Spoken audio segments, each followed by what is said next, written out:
And now from Washington, the Inside Scoop. All the news the government does not want you to hear. Now, here's your host on the Inside Scoop, Mark Levine. Good evening, America. Welcome to the Inside Scoop, where we bring you all the news the government does not want you to know. I'm your host, Mark Levine, a former congressional attorney. I used to work for the Democrats.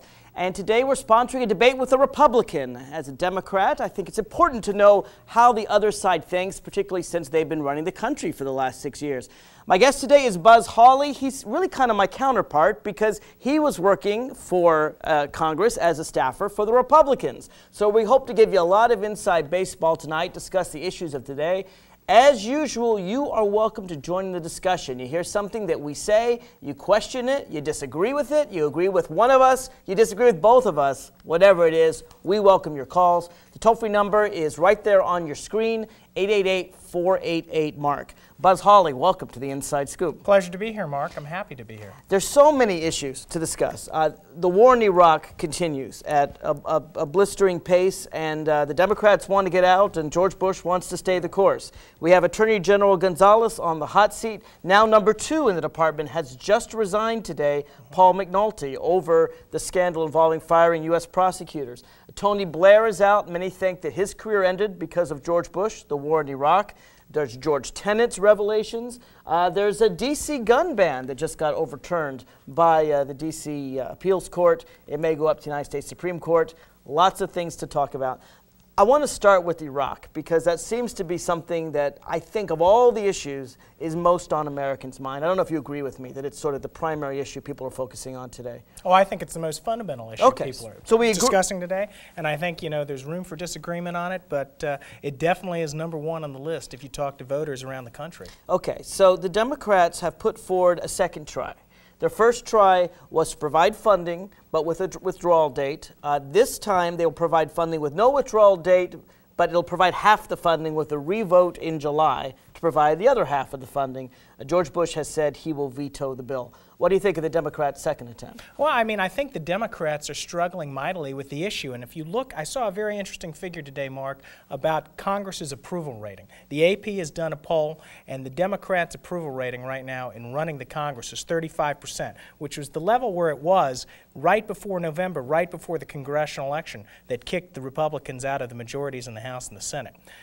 If you are a Democratic strategist in this country right now, you have to be nervous because when they asked people the question, what do you think about the Congress's performance, what they say is there's no performance. They haven't moved any legislation down the field. They're over 25% into their 2-year term, and Iraq has been their major stumbling block. They can't even agree within their own caucus on how they're going to proceed. The president has said time and time again, let's come to the White House, let's talk. Speaker Pelosi rejected his invitation. Come to the White House, let's talk. Yes, he has. First of all, those poll numbers really surprised me. They've been 4 months in office, so let's see, that's 1 out of 12, that's hardly 25, about 10% into their term.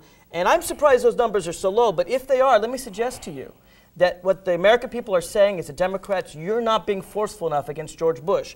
60+% of us want the troops home. The great majority of the Democrats, in fact, there was a recent vote, some 80% of the Democrats want the troops home. Let me suggest that Pelosi is making a mistake by putting compromises forward that Bush is vetoing. If the American people are mad at Congress, they're mad at the Republicans in Congress for not overriding George Bush's veto, because Americans understand that we haven't achieved anything in Iraq. And let me ask you this. Ronald Reagan famously said with Jimmy Carter in 1980, are you better off than we were 4 years ago? We began the war in Iraq 4 years ago. 4 years ago, George Bush stood on the battleship, mission accomplished, the sign is there. Tell me this, it is now 4 years after a time when Saddam Hussein was a minor threat, well contained, the whole world loved us and supported us in our war against the Taliban in Afghanistan. Is America better off having gone into Iraq than it was 4 years ago? I think, you know, when you say that America was unified on the Afghanistan issue. If you look at their Democratic votes against that as well. There it's was sort of one, revisionist no, wait, hold on. No, Democratic vote. There was not just Barbara Lee was a Democratic vote. Person but who you voted had people against that who war. Questioned whether we should go into that, who questioned yes, whether war was the right answer. Half of 1%, maybe we should serve legal subpoenas like we did in the Clinton administration, all this stuff. Okay, but getting back to the There are Congress. Nazis that support the Republican Party. That doesn't mean all Republicans are Nazis. Nazis. To say the Democrats didn't support the war in Afghanistan is absolutely false, and you know it. It is not Barbara false. Lee, it is not who's false. out of Oakland, and it frankly has candidates run against her to her left, the Green candidate, was the only Democratic representative of 535 people in Congress who voted against the war in Afghanistan. You just blew by that whole poll that I said, and it's not 4 months. They got in January the 3rd. You did the intro to the show, Mark. You said 4 months in a week. Republicans have been running the country. Democrats have controlled the House and the Senate for the last 4 months 5 months. Fine, whatever you want to say on the time. 35% is pretty low when you look at the poll numbers. And the reason, but you know I looked more at the Congress. polls. That's not at the Democrats. It is at the Democrat. The poll question is the Democratic leadership of Congress, 35% approval. Now, if you want to run around What's saying, the Republican leadership of Congress? It doesn't matter. They're not in the majority. 16%? They're not in the 5%? majority. Do you want to compare yourself to the Republicans? 35%. If you want to be at 35%, what was the poll that's for fine. Republicans? They didn't have the number for the Republicans. Okay. All right. But you look at the number, 35%, and that's because the Democrats have obstructed the agenda that the president has. He wants to put through the Congress. You got to be kidding me. 35%. They haven't done anything. You can't name think the American people are mad at the Democrats because they are not supporting the war in Iraq enough? You think the American people, 65% want our troops home. They're not working cooperatively with the president. I think that's what it is. Okay, and you think Americans are mad at the Democrats because we need to spend 5,000 more lives in Iraq, hundreds of billions of dollars. We need to raise taxes for Iraq. This is what you're proposing? Mark, if you want, you know the congressional math as well as I do. The reason the Congress is controlled by the Democrats today, especially in the House, is because the Democrats ran to the middle. It's not because they ran to the left. Republican corruption. They ran, that's right. It's because of the war in Iraq. Do you think it's because of massive spending? The Democrats have been the fiscal conservatives for the last 20 years. Do you think that they want to go back? Yeah, that's one of the things they promised. They promised they'd pass all these appropriations bills by October 1st. They're nowhere close. They're way behind. They're way behind on the war supplemental. Because the Republican Congress didn't do last year's appropriations bill. Doesn't matter. You're blaming that on the Democrats. It does not matter. They haven't even done this year's appropriations. Why don't the Republicans believe in bipartisanship? Why don't they believe in working with the Democrats to find a way out of the war in Iraq? George Bush asked Speaker Pelosi to come. She rejected the invitation at They first. passed 2 bills. She rejected the invitation. It wasn't until Harry Reid went to Speaker Pelosi and said, you need to do this. Okay. If you want in your view, not only should we never withdraw from Iraq, but the Democrats should roll over and give George Bush whatever he wants, no, right? I think they should work cooperatively. I think okay, the Democrats, when will George Bush support withdrawal from Iraq? The Democrats speak out of both sides of their mouth. The same time they say we want to work in a bipartisan fashion on Iraq. At the other time they say, unless you do what we want, President, we're not going to support you any way we can. I'm going to pull out my old friend, the Constitution of the United States. The Constitution of the United States says that Congress is in control of funding. They sure are. War funding is in charge of, Congress is in charge. The Democrats right now could say, George Bush, the American people are against this war. We're against this war. We've given you 4 years to succeed, and all you've done is create a terrorist state where none existed before. You've brought al-Qaeda and weapons of mass destruction into a country that didn't have it before. Now, the Constitution says the Democrats can simply say, no more war, no more funding. Sorry, George Bush.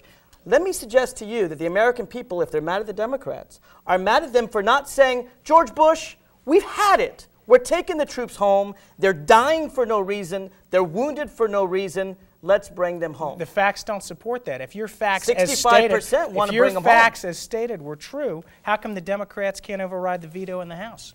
They don't have 2/3. They don't have 66% then of the Congress. They have the votes to pass a majority. That's it. If there was this overwhelming desire to pass the war supplemental help. Are you saying Republicans should work to override the veto too? No, I don't think so at all. Okay. So the Democrats want to end the war.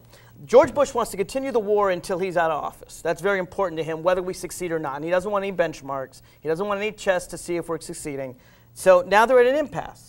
Now, the American people don't like the impasse. Do you think more of them support ending the war in Iraq, bringing the troops home, stop spending the money, or do you think more of them support standing in the middle of a Shiite-Sunni civil war? I'd be very curious to see if the American public supports a surrender date, like the Democrats are advocating on the Hill, a date certain for a pullout.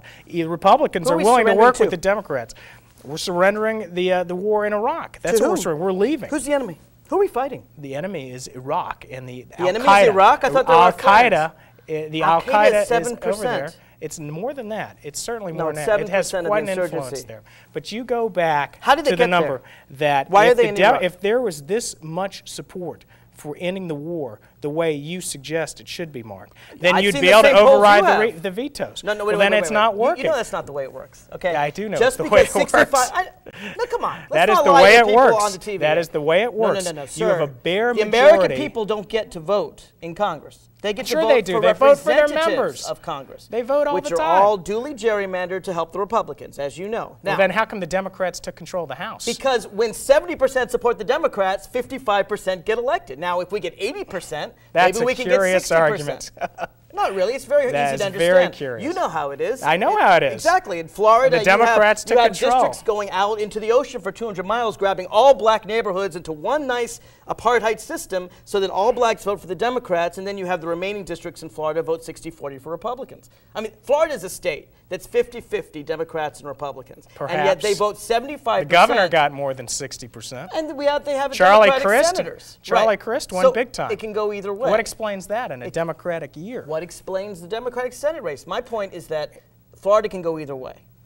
Democrats or Republicans. It has in the past. If True? you want to send the Heath Schulers Now, of the world, if you want to send these members of now Congress, you're changing the topic. no, we're not. If you want to send these let me just make my Democratic point, and then you members can make your home point. Here, let me make with my a point. surrender day, Let me make my point, and you're go getting, for it. okay. Florida. I'm just an example. All right. State that Al Gore barely won in 2000, George Bush won in 2004. Easily. A state 52 to 47. Easily. I mean, that's very close. This climate, a easily. state that's elected 2 Democratic senators, elected a Republican governor. This state has 25 representatives. Because of the Florida legislature, they have designed districts to make sure that 18 of those 25 are Republican. To do that, they have to group all blacks into these districts, like Alcee Hastings districts, that goes hundreds of miles out into the ocean in an amazing gerrymander. That way you have all the Democrats voting 100% in one district, and then you make all the other districts 60-40, and then of course you know where Vern Buchanan got cheated out because of the voting machines. My point is this. Vern Buchanan won. We what need, explains the 2 congressional we- districts, what Mark, we in need Florida is- that flipped right on the Atlantic Ocean? what we need if it's so is gerrymandered. The point is this. Yes, 25% of the American people still support the president. And because of that, they've got 40-something% of the votes in Congress. If the people are mad at Congress, let me suggest to you they're mad at the obstructionist Republican minority But that that's is not the saying question, we Mark. want to stay That's in not the Iraq question. forever. You are running the Congress. Your party is running the Congress. Not true. They are, of course You're they are. They're in the filibustering. majority. You They're in know the the majority can't do And everything. Being in the majority is hard work, Mark. Your president it's easy keeps- to sit on the sidelines like you did for 12 years and throw We are spitballs. passing legislation. The president is vetoing that legislation. Now, then either they the have American to work people harder. are with Congress or they're with the president. Well, if you look at Let this me suggest to Constitution you, that you have, there's also the veto in there. It's yes, part of the system the of president government. has a right to veto. Sure he does. And let me Or you're suggest saying to he you, doesn't. Of course he does. He has a right to veto. Congress has the right to do its job. It's doing its job. The president has a right to veto. He has a right to veto. What's happening now is 65% of the American people support what Congress is doing in passing these bills because they want to withdraw from 35% Congress. support the Democratic majority, according to the Associated Press. Look, now, I don't think they're a gerrymandered news organization. What I'm saying I is think they are an accurate You purveyor think the of American public people opinion. want to stay in Iraq for what, 20 years? No, I'm not saying that 10 at all. years? I'm saying How that long do you think the American people want to stay in I am Iraq? saying that as a Democrat, you should be highly concerned I'm not. that the honeymoon, there wasn't even a honeymoon. I know there wasn't. Bush said, I'm going to veto whatever you do, and I'm That's not going to with negotiate Bush, that's with with you. the voters. Well, that is the with the Democrats, voters. first of all, did an amazing beginning until you started the filibuster by the machine. way, Let this me is- give you an example. They passed the minimum wage in the first 100 days. Your party doesn't want a minimum wage. Your party wants to give lots of subsidies to rich oil executives, but you don't want to help the common American. Your party's What are the filibustering. subsidy to oil executives? Well, hundreds of billions of dollars to Exxon and Mobil, the What are richest the oil corporation in America. subsidies? So In you the support energy a bill. windfall profits tax? I support not giving poor people's money over to the richest Do corporations. you have a 401k? I don't know what that has to do with that, but we've It got to does. take a break. Folks, the toll-free number, 888-488-MARK, 888-488-6275. You can get a word in edgewise. I promise we'll let you in right after this.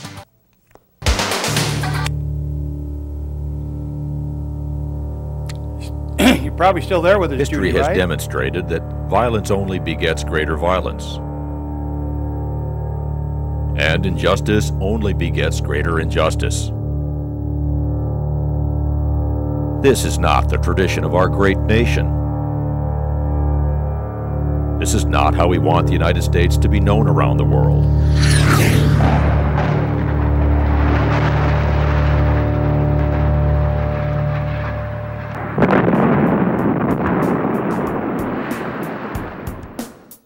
we have another tradition that we think ought to prevail.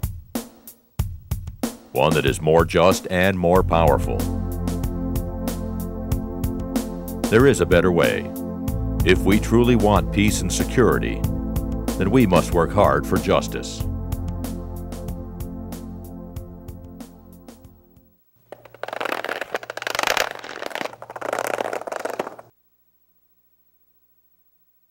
If you're concerned that we've become a nation whose national policies are grounded in beliefs that are centered on a line embedded in BS, then don't miss Escape from Orwellia Nation, a talk show in which concerned regular citizens like you and me, not self-serving media spinmeisters, wade through the barrage of newspeak and doublethink that pollutes public discourse today. Big brother, big business, big media, and the big national parties who collude to keep we the people afraid and in the dark would prefer that you not watch. Show them who's in charge. Tune in to Escape from Orwellia Nation right here on Channel 10.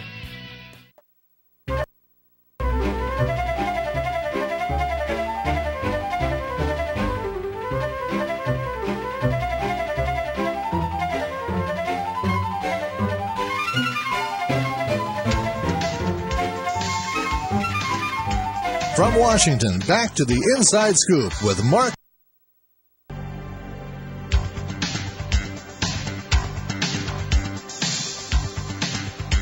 From Washington, back to the Inside Scoop with Mark Levine. Welcome back to the Inside Scoop. My guest is another former congressional staffer. His name is Buzz Hawley, and we're having quite a spirited debate. If you want to join in, it's easy to do. You have the number right there, 888-488-MARK. Join in the discussion. Let me see if I can just get some basic answers out of you. Why are we in Iraq? We are in Iraq because it was part of the front on the war on terror. And wait. We can go back. You're not claiming Iraq had any involvement in 9/11, are you? I don't think Iraq had any involvement in 9/11. Okay, so you're saying Iraq was more of a front in the war on terror in 2002 than it is today? I think the intelligence at that time led it to be a part of the war. So a mistaken intelligence, that's why we're in Iraq. The intelligence was not exactly where it needed to be. Okay, so we made a mistake, and we're in a war in Iraq based on a mistake. I'm not saying we made a mistake, because I think there are plausible reasons to go into Iraq. Well, that's what I want to know. I want to know why we're in Iraq. And, thought of weapons of mass destruction, him selling that off to Al-Qaeda or something like that. But he didn't have weapons of mass destruction. Well, we didn't know that at the time. Okay, so what you're saying is we got into Iraq because of a mistake. That's what you're saying. I won't call it a mistake. Faulty intelligence. I would say faulty intelligence. Okay, perhaps. and I would say cherry-picked intelligence. But either way it is. Fair enough. Okay, so we got in there for something that if we'd known all the truth in 2002, we never would be there. I don't think that's true. Okay, you think we should be there George Bush has said that if he knew now what he knew then, he'd still be in Iraq. Do you agree with it? I think that it's a more nuanced question than the president makes it out to be. I think there were compelling reasons to go into Iraq. Okay. Now, I think that... Let me ask you the same question then. If you knew now what you knew then, no WMDs, no connection to 9/11, would you have supported the war in Iraq? I think if it stabilizes our efforts in the Middle East and if it helps prevent terror here at home, I would have been there, yes. Well, if it causes kumbaya and everyone to hold hands and sing songs, I mean, Saddam Hussein was an evil person.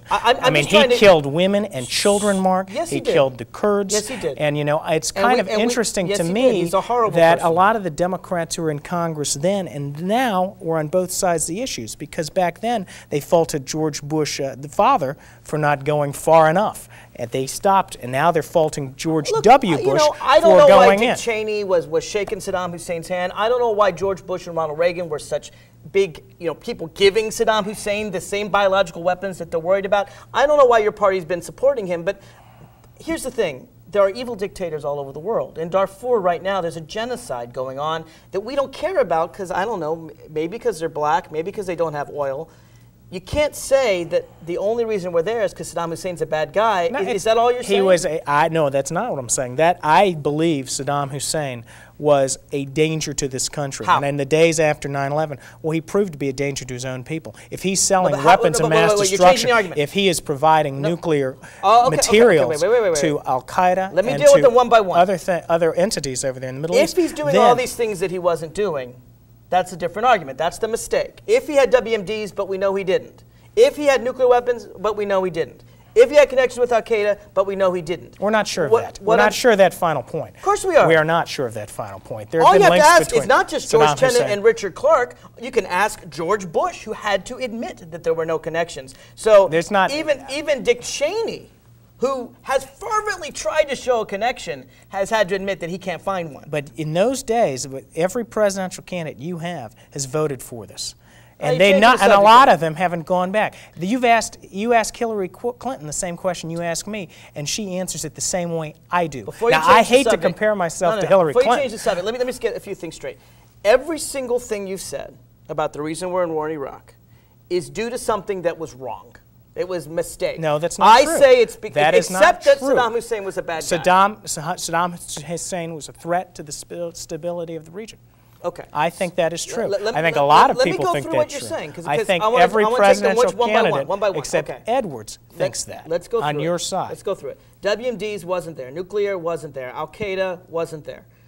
We don't know Al-Qaeda was not there. We don't know the do. nuclear materials were not there. Do you think George Tenet's lying when he says Al-Qaeda had no connection? I don't think George Tenet is lying. I think lying is a strong term. I think there's differing views on the intelligence failure. There's no differing view. In fact, no one still holds that there was any significant connection. Every single person in the intelligence field, every person in the military, the only person who still claims a connection is Dick Cheney, and even he says, I can't find one yet, but I'm still looking. So it's resolved. The only way Al-Qaeda got into Iraq is because George Bush decided to invade. They're there now, but they weren't there 4 years ago. And now the Democrats want to pull out with a surrender date and turn the country over to Al-Qaeda. Now, you know, it's great to go back. Mark, hindsight is 20/20 vision.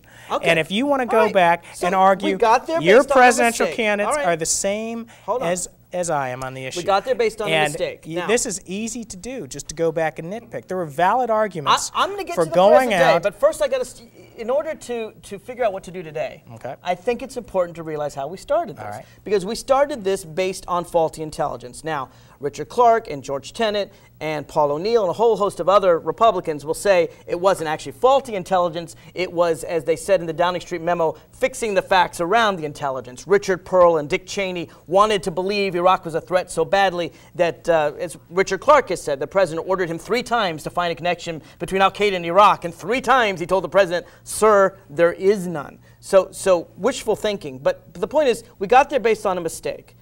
The reasons to go apart from that mistake that you said, you said Saddam Hussein was a threat to the United States. Yes, he was. You said he was a threat to the region, and you said he was a threat to his own people. That's correct. Okay, are there any other reasons? I think those are the major ones. Is oil ones. one of them? I don't think oil's one of them, Okay, no. So threat to the U.S., threat to the, okay, let's I start think with, that's a threat in a certain let's degree start with to a threat to the economic United States. Let's start with the threat to the United States.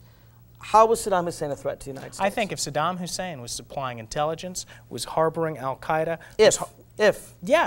and intelligence as the president had it at the time of the decision. Okay, so that was a mistake too. So if you want to go in on faulty intelligence, it's great to go back and look at it in hindsight. So but if you want to defend, he was plotting to nuke the United States, he was a real danger. We should have invaded him. And we didn't know it. If Canada, the Israelis thought the same thing in the 80s. If Canada, well, he had nuclear weapons in the 80s. He did. Well, who says he and couldn't Israel have them bombed again? him, and Reagan complained and said that Israel shouldn't have done that. But look.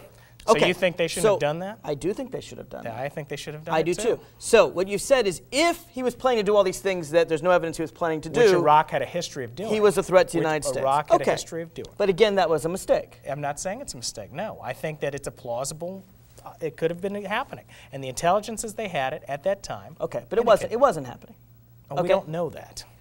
Sure we do. No, we don't. We know he didn't have nuclear weapons. We don't know that. You think Saddam Hussein had nuclear weapons? We don't know. We don't know what technology he had. I mean, it's easy to sit here on the sidelines and sort of debate this. You think Saddam Hussein still could have had nuclear weapons? He had nuclear technology. He had it in the 80s.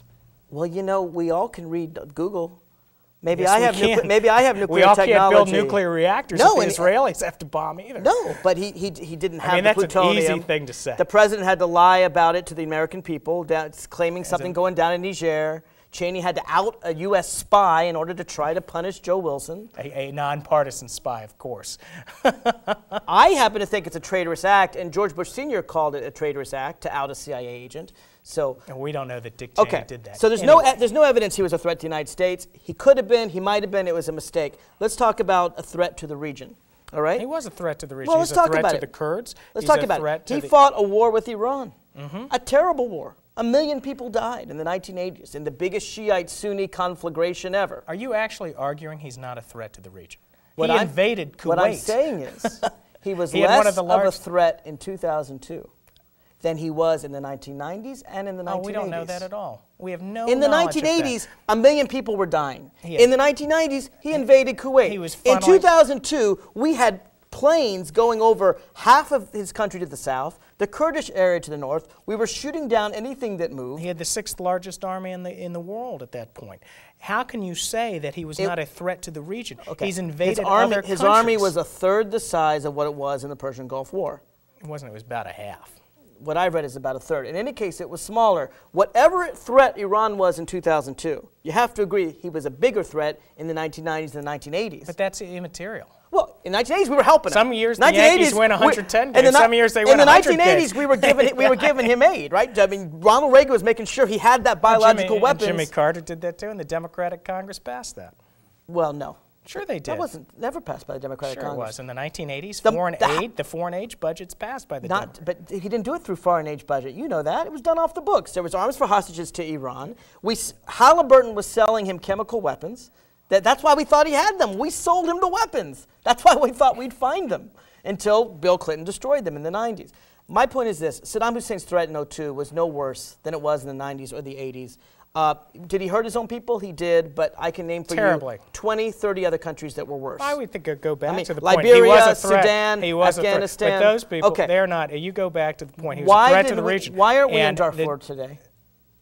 Could you agree that the threat to the Darfur people is greater in Sudan? Oh, I think a massacre of genocide is terrible. That's right. Sure. Isn't there a higher moral good for us to be in Darfur today? I think that you and I would agree there's a moral good for us to be in Darfur. I'm not going to go around saying we shouldn't be in Darfur. We could save lives in Darfur. But I'm saying that... Did we save lives in Iraq? We did. I think we did. How many died? The Kurds. Hundreds of thousands have died. We've saved so many lives. Was Saddam Hussein massacring the Kurds in 2002? But you go back to your point that you, again, want to skip by, is this point that he was a threat to the region. He was a massive threat to the region. Was Iraq a threat to the region? I'm not going to be a defender of Saddam. Hold on. If you want to defend Saddam, that's your choice. Iraq was a threat to the region. Saudi Arabia is a threat to the region. Hamas is a threat to the region. They are. Hezbollah is a threat to the region. Syria, big threat to the region. Pakistan, which is right now harboring Osama bin Laden, maybe not willingly, but definitely a threat to the region. But Pakistan is not, Pakistan is an ally Sudan, of this country. Threat to the region. Sudan is not the threat of Iraq. Libya is cooperating. North Korea thanks to the president, is a threat. He's cooperating. China is a threat. Putin today is a threat. We have lots and lots of threats in the world. Okay. You are arguing, I think, that Saddam Hussein was the most important threat facing the United States in 2002, and therefore he was a significant it was worth threat. it to do a war. He was a significant threat. 888-488-MARK, 888-488-6275. Join the debate. We'll be right back after this. This is Mommy's bed. Me and Jenny were I had to pack you up against the wall to get some admissions. Mommy's gun fell on the floor. I was a cowboy. Bang, bang, bang, bang. I said, Jenny, wake up, it's just pretend. But she wouldn't wake up.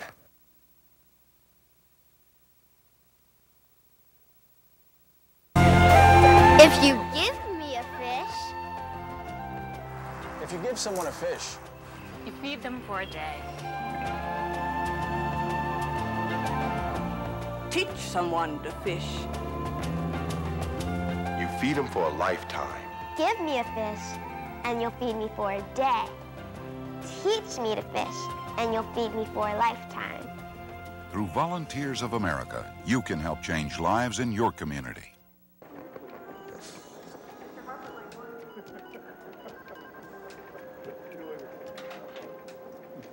Oh, hey, mister, studied algebra in school and got a better job than I could. You take the last couple. Oh, no, mister. Stuck in an entry-level job because you only learned basic math. I don't have a boss riding my butt like you do, so you take it so you can get back to your desk. You know, I probably should, but maybe Miss AP Calculus with the $200 haircut in the big office upstairs would like a cup. Oh, no, Mr. What was your name again? Never mind, it doesn't matter. I'm too busy doing important things to care. I just came down for some sweet and start.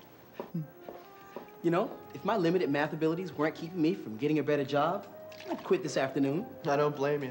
But thank goodness you're stuck here because we really need someone to make the coffee.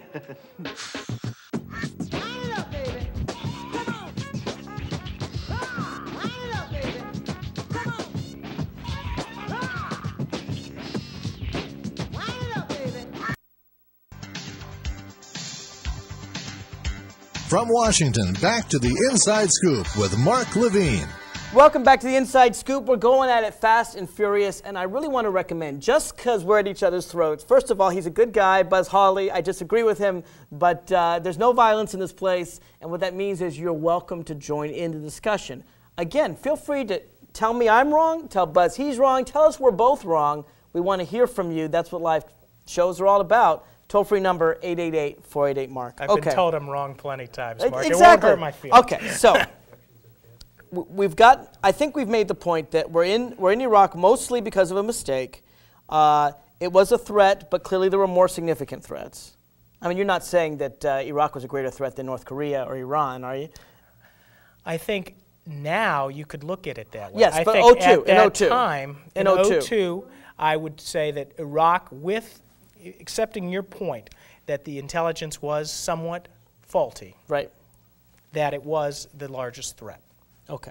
So in hindsight, it wasn't the largest threat, but now today. In hindsight, it is not the largest threat. Today. But we are there now, and we must It's 4 win. years later. I want to ask win. you Ronald Reagan's question. Mm-hmm. Are we better off 4 years from now having invaded Iraq than we would have been had we not? Knowing what we know now, can we say that in hindsight, it was a mistake?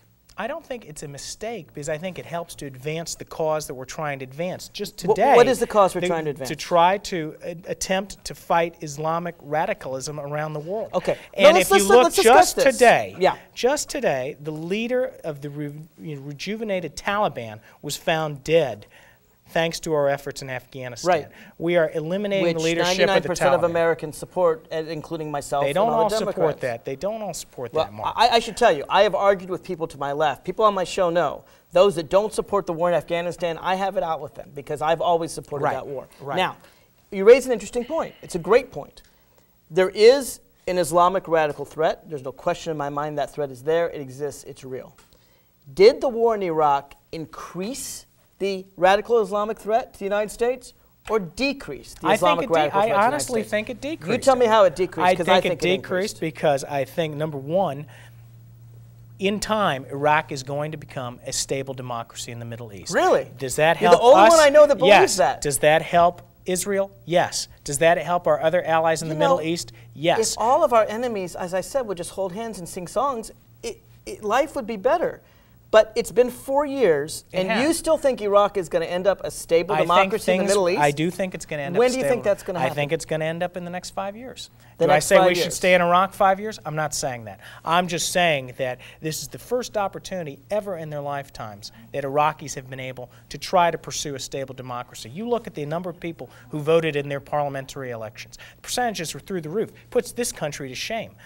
You give the people of Iraq the chance to participate in a stable democracy, it will work. And if you give the people of Iraq the chance to get rid, if they're Shiites, of those awful Sunnis that controlled the country, they'll do it. You get rid of those Sunnis, the chance to get rid of those awful Shiites that want to take control, they'll do it. And you know what? They both think they're going to win.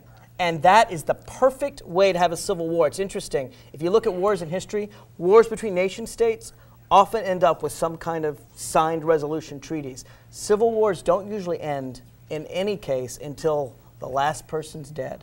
We're entering a huge civil war in Iraq, aren't we? We'll see. I don't think so. No, I don't think so. You look at the cooperation that they've had in Iraq with some of the higher levels of government within the parliament. You're not talking about Prime Minister Maliki, are you? There are people there who want to cooperate, make this work. It are those outside of Iraq who are fomenting this hate and this disconnect against the government. Because if it works there, it will work in other places. Prime Minister Maliki has just been discovered to have a secret group called the Office. Did you hear about this? And in the Office, there's entirely Shiites in the government, and what they're doing is they're making sure that the Shiite militias are killing the Sunnis, and they're using us as patsies to do their dirty work. That sounds like fantasy.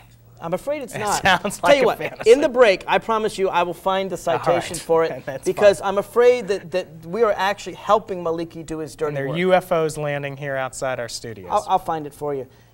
I think Islamic radicalism has increased. Let me suggest to you that after September 11, 2001, the entire world was supportive of the United States. France said we're all Americans now. And the French, we should go by the French? Even Arab countries understood we have a right to self-defense, understood our war in Afghanistan. Let me suggest to you that Osama bin Laden was on the ropes. that he had no friends, that people did not support his attack, the great majority of the Islamic world. Some did, yes, but the great majority did not, and people were not very supportive of the Taliban. They knew those awful things that they'd done to women. Let me suggest to you that our invasion of Iraq took that all away. That now more people are joining the jihad. More people are joining there because they see us as a vicious country that attacked a country, Iraq, that was no threat to us and didn't attack us. Well, first of all, it was a threat. Second of all, you mentioned France. If France is so opposed to what we're doing in Iraq, why did they just elect a president who's pro-America, pro-Iraq? He doesn't support the war in Iraq. Sure he does. He supported more than the current incumbent. How come all of Europe is moving to the right? They don't support the war in Iraq. How come France elected this president? Look, I mean, you could talk about whether France should be more socialist or more capitalist. That's an internal French question. Sarkozy is hardcore American supporter. He's hardcore. He is a right-wing supporter. You know, right-wing in France is far to the left of the Democrats in Congress. Can we agree on that? I don't think so. I'm not sure about that. I mean, they might be to the right of the Republicans. I would suggest to you that Islamic radicalism has increased. That around the world, the same world that used to hold up the Statue of Liberty in Tiananmen Square and look to America as a font of democracy, now sees a country that tortures people, that puts people in jail without giving them a trial, that spies on 250 million Americans. Who are we putting in jail without a trial? Well, Jose Padilla was in jail for 5 years. He's finally getting a trial now. Jose Padilla is a terrorist. Well, don't you think we have to prove it in a court of law? We do. Do you think we can just pick up any American citizen and call him a terrorist and put them in jail forever? We don't or do we have to follow this document right here? We don't pick up people all over the world and put them in without trial, without What's due going on process. in Guantanamo Bay right now? Those are We're picking up. Those are war criminals, Mark. Okay. They're not American citizens. citizens. You're telling me they're terrorists. They're not citizens of the United States. So we can go to any country and pick up people who are non-citizens and not charge them with anything and hold them forever without trial. That's your view. No, that's not my view. Isn't that what we're doing in Guantanamo Bay? No, that's not what we're doing. Let me ask you this. Guantanamo Bay, several hundred people were released. That's a simplistic view of Guantanamo Bay. Several hundred people were released in Guantanamo Bay after being there for 4 years. Tell me this. Were they innocent or were they guilty? We don't know.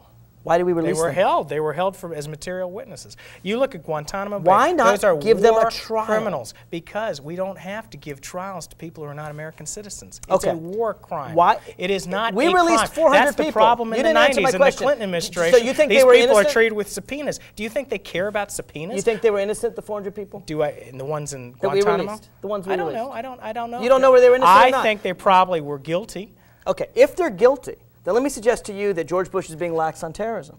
If they're guilty, let me suggest to you that we give them a trial and give them the death penalty and not release them to kill Americans again. And if they're innocent, why were they in jail for 4 years? The answer is when you hold someone without a trial, you have no idea whether they're guilty or innocent, whether they just got wrapped up and the Northern Alliance grabbed them in Afghanistan and put them on Guantanamo Bay. They just got wrapped up. What about Maher Arar, who was tortured in Syria? We sent him to be tortured and he was completely innocent. All right? You must know the case. That's like a 1.1% of what's going on in Guantanamo Bay. It's not. In fact, these are dangerous, hardened terrorists. How do you know? Majority. How do you know? Show me the evidence. How do we know? Yeah, where's the evidence? Give me the evidence that a single one of them is.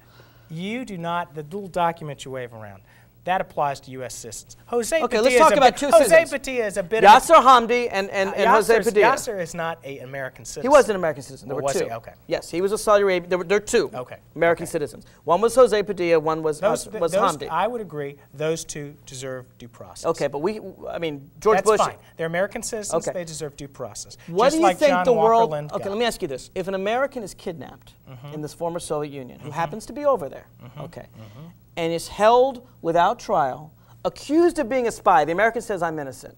But the Russia, not Soviet Union anymore, takes the American, accuses the American of being a dangerous spy, refuses to give that American a trial, refuses to give him an attorney, and says, we're going to hold you forever without a trial and without charges. Would you support America condemning strongly Russia and saying, you can't do that with our citizens? That's what makes the United States so great, is we do have a constitution, and we do have due process, and our citizens get due process. Terrorists do not get due process. So we'd have a right to complain. No, hold on. We'd have a right to complain if another country. People on 9/11, Mark, do not deserve due process. People who kill on 9/11 get due process, and then it leads to the death penalty. Not if they're not Americans. No, they shouldn't.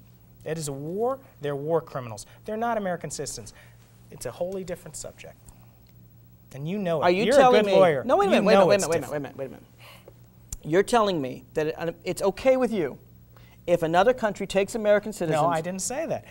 We'd have a right to complain. We do not have it. Russia is obviously more of a totalitarian state. We have the Constitution. I don't know that Russia's Thank goodness we have the Constitution. We're not following this. Sure we are. No, we're not. Sure. How come the Democrats haven't overturned the Patriot Act? The Constitution, because it was reenacted under a Republican Congress. Oh, so? And yes, they don't have the votes.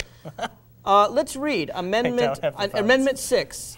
In all criminal prosecutions, the accused shall enjoy the right to a speedy and public trial by an impartial jury of the state. They shall have the right to be informed of the nature and cause of the accusation, to have assistance of counsel for his defense. You can read George Bush threw the Sixth Amendment out the window, didn't he? You can read the Constitution all you want. Right. It applies to American citizens. But you hear what I'm saying? If Jose Padilla, you can... You hear what I'm saying? You hear what I'm saying?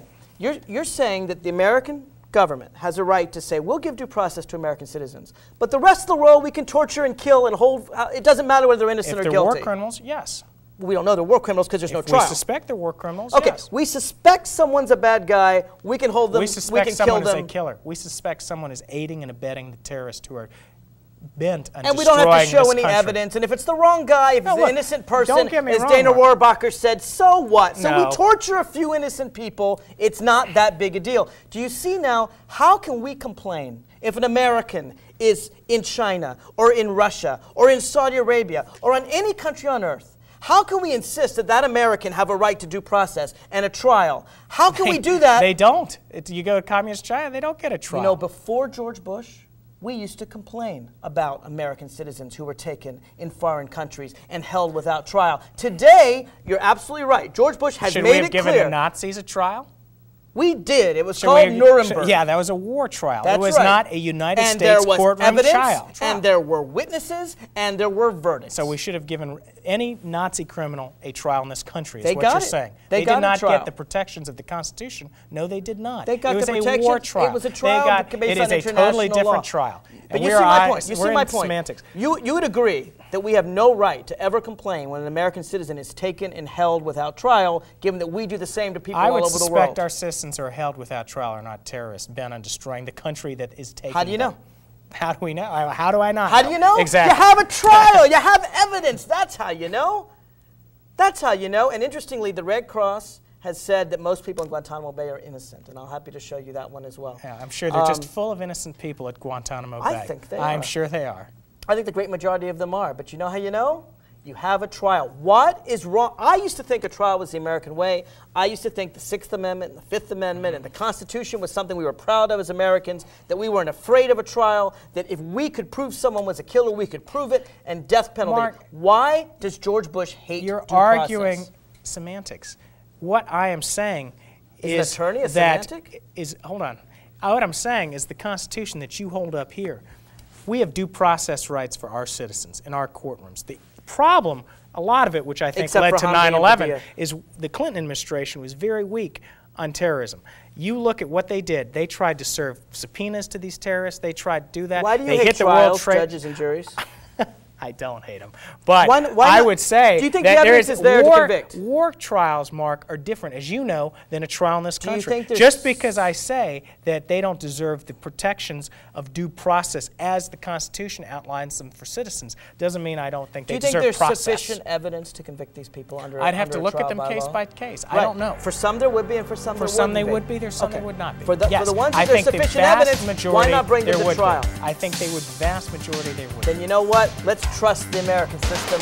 Bring them to trial, because that's what makes America great. Toll free, 888-488-MARK, 888-488-6275. We'll be right back after this.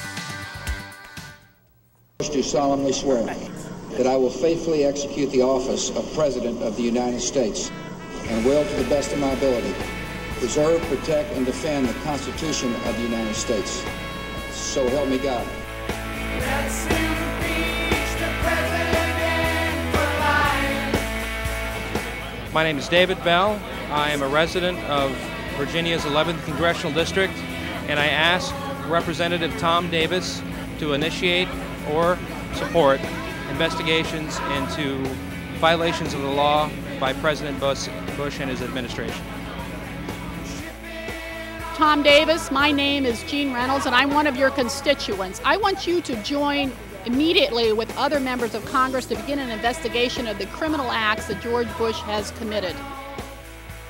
I'm Nick Spengler of Ashland, Virginia, and I would like our troops to come home and Bush to get out of office. My name is Nancy Maynard. I live in the 11th Congressional District, and this message is for Tom Davis. I'm asking you to please investigate for impeachment. My name is Bruce Smith. I live in the 11th Congressional District in Woodbridge, Virginia. I want Congressman Davis to support the investigation of President Bush and Vice President Cheney and those that foisted this war on us. Hello, Congressman Davis. I'm Carrie Plonson from the 11th Congressional District, and I'd like you to take immediate action to investigate George Bush and his offenses in leading this country into a war that's unwarranted and there is no solution for. We have to impeach. I am just appalled that we would not, quote, waste our time with impeachment. The message to the world has to be that Bush and Cheney are guilty of international war crimes about which we can't do anything. We can do a lot about the crimes committed within the U.S. Constitution.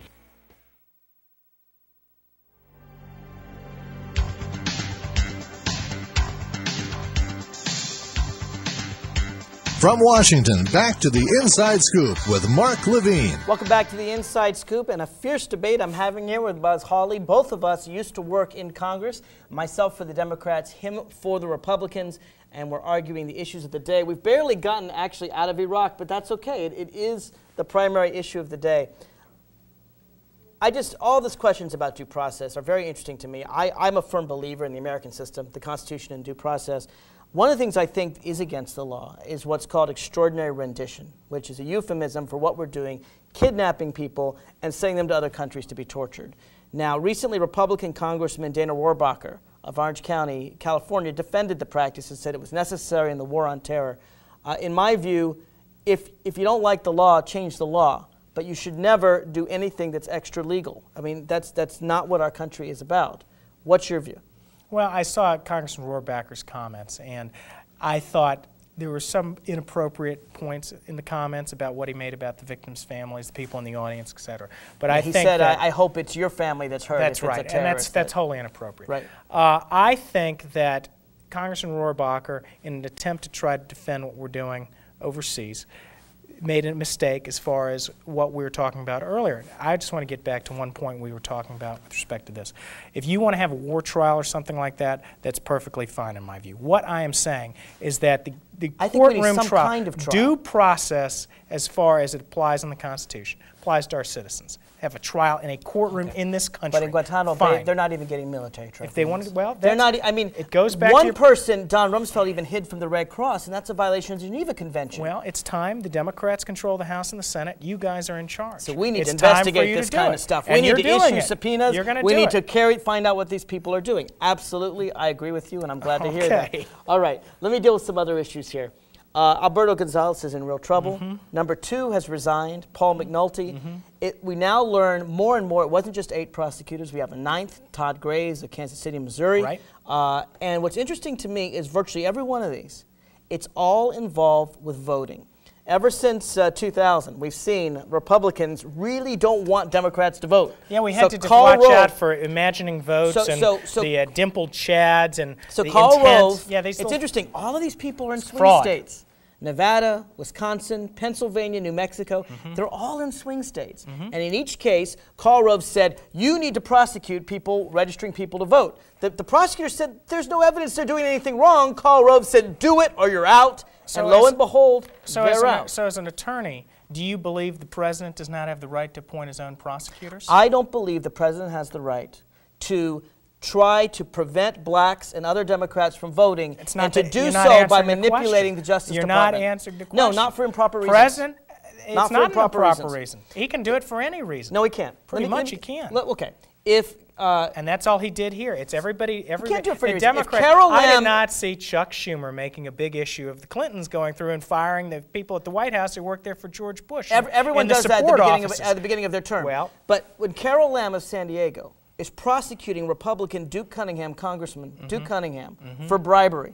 Okay. She was convicted. and trying to get at Abramoff, and there's a whole swing of other Republicans involved, and Karl Rove says, we can't, we have to keep bribery around. We can't prosecute people for bribery. Let's get Carol Lam out of there. Let's say he did it for that reason. Are you saying that's a good, that's okay? The president has the right to appoint anybody he wants to so be a prosecutor. That's fine. It is fine. If the president says, I'm firing you because I want to keep Republicans that's not what taking he said, bribes. Mark. If he did, that's okay with you. No, that's not okay. Okay, so there are some reasons. There are. The president can't fire reasons. prosecutors. That's right. Right. Okay, so we agree the president can't fire a prosecutor for any are not reason. Performing. The president can't fire a prosecutor for covering up, for not going after, excuse me, the president cannot fire someone, a prosecutor, who's going after corruption. He can't say, I don't want you going after Republicans who are corrupt, and therefore I'm going to fire you. That's an improper reason. That's not what they're doing here. That's an improper reason. That's not what they're doing. Well, you know what? You know how we find out what they're doing? We look at their emails. But Karl Rove has destroyed some 3 million emails. What do you think he's covering up? I don't think he's covering up anything. Oh, I he think just destroyed 3 million missing. emails? I think that you want to get back to your point. The attorneys, the U.S. attorneys work at the pleasure of the president. The president is perfectly within his rights to replace them at a moment's notice. Not for corrupt reasons.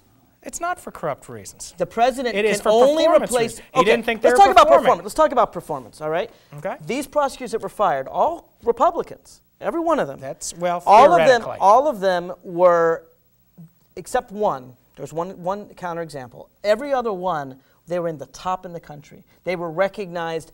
They had great performance reviews. They were recognized as the top best prosecutors in the country. All right, and even Attorney General Gonzales has said, okay, it wasn't really based on performance. McNulty said it was, and now he's resigned. Let's face it, they were fired for political reasons because Karl Rove wanted them to prevent blacks from voting. Let's face it. You can't take the politics out of politics, Mark. These people are All appointed by. And you're okay with that? I'm not. That's not why they were removed. We don't know why they were not removed. This needs to be investigated more, don't you think? I don't know. I don't personally think it does. No, it's covered all up. Let's not talk about it. It's a presidential appointment. It's time for Attorney General Gonzales to resign, isn't it? Even Republicans. A lot of people in the Congress think he should. We'll see. What do you think? I think that it would be an interesting decision for the president to make down I'll the road. take that as a yes. All right, let's talk about something else.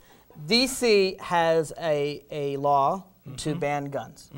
The people of the District of Columbia, in their democratic wisdom, have voted for this law. It's such a safe haven. There's never. It's an idyllic place. The District of Columbia. Actually, there's never any shootings. Actually, D.C.'s violence rate is below the national average today. I don't know if you know Where's that. their top in the 10? 1990s, They're still top 10 in homicide. No, it's below the national average. In the 1990s, they were the murder capital of the world. When they had this law in place, by the way. They put now with the law. The law was in place that you referenced. Look, then I'm not arguing over the wisdom of the judgment of the people of D.C. We can argue about it. It's really a debate for another day. My question is this: when you have a people of a state or locality vote democratically for something, okay, is that's found unconstitutional by a court, then no, it's not going to apply. That's right. So let's talk about that.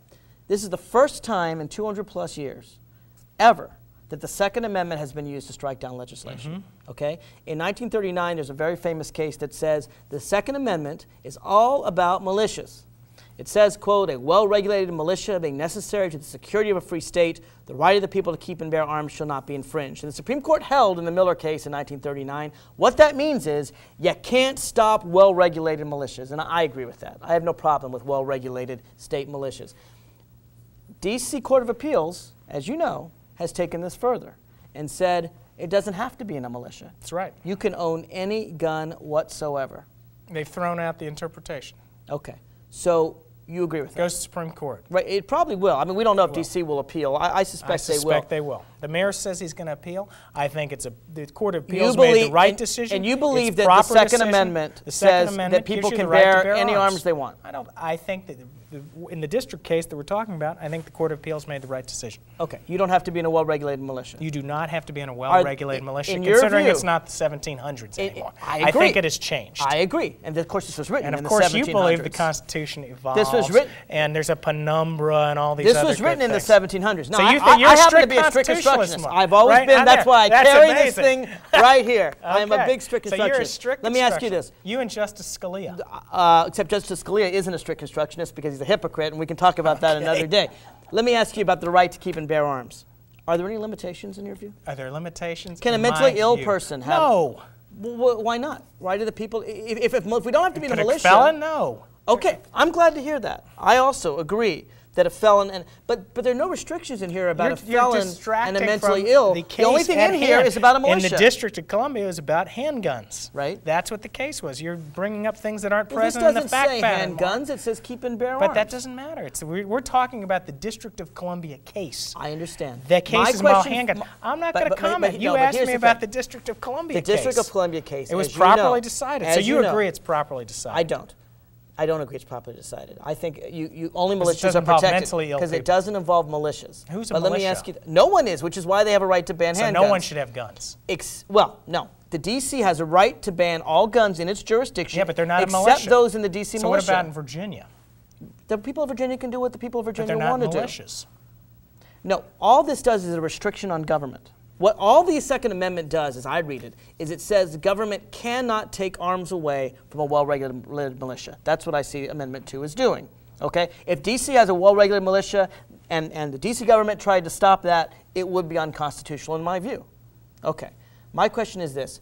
If this is upheld by the United States Supreme Court, what are the limitations? I think that it would provide states like New York, I believe Chicago has a handgun ban. I think those would be found unconstitutional as well. Okay, why just handguns? I'm not talking about mentally insane people. I'm not sure mentally how about insane. How about machine guns? They've been banned since 1934. Oh, yeah. It's an how is a machine gun? Assault weapons. Exactly. How is a machine gun any different from a handgun under the Second Amendment? Do you see a difference? I think that if you go back to the D.C. case, that's all we're talking about in the fact pattern. I don't think someone has brought a case to court. You think you can make a distinguishment? You think that you can overturn the D.C. I'm not saying the court made the distinguishment. It's not me. I know. I'm just asking if you were on the United States Supreme Court, you would say that you would overturn the ban on handguns. Would you also overturn the ban on machine guns? That's not before the court. I know. I'm not going to comment on something that's purely speculative. I will comment about speculation all the time. That's what we do as a lawyer. Let me tell you, my view, the Second Amendment protects militias. That's all it protects. Right. One last thing. Let's see. Last thing I want to talk about, Tony Blair. We only got a few seconds left. Can you agree with me that Tony Blair would have had a very different prime ministership if he hadn't spent most of it being George Bush's poodle? Well, it's kind of interesting now the Conservative Party's ahead in the polls. So, you know, you look at Germany elected a Conservative. But they're mad at Tony Blair they as elected George Bush's poodle, As I told you earlier, Europe's moving to the right. Let me suggest to you it's not about right and left. And England's and Great Britain's going to be the next. Let me suggest to you that Tony Blair would have gone down as a pretty good leader of Great Britain if it hadn't been for support of George Bush, just as Lyndon Johnson would have gone down as a great president if it hadn't been for Vietnam. But Vietnam trumped his legacy, Iraq trumped Blair's legacy. Tony Blair had a successful run, and he also won a re-election during England the Iraq. has learned they've got to be they're going to elect more conservative distant leadership from George Bush. That's it for the Inside Scoop, folks. I hope you enjoyed the debate. There's more on this show and other shows we do at radioinsidescoop.com. Comment on the blog. We'll see you next week.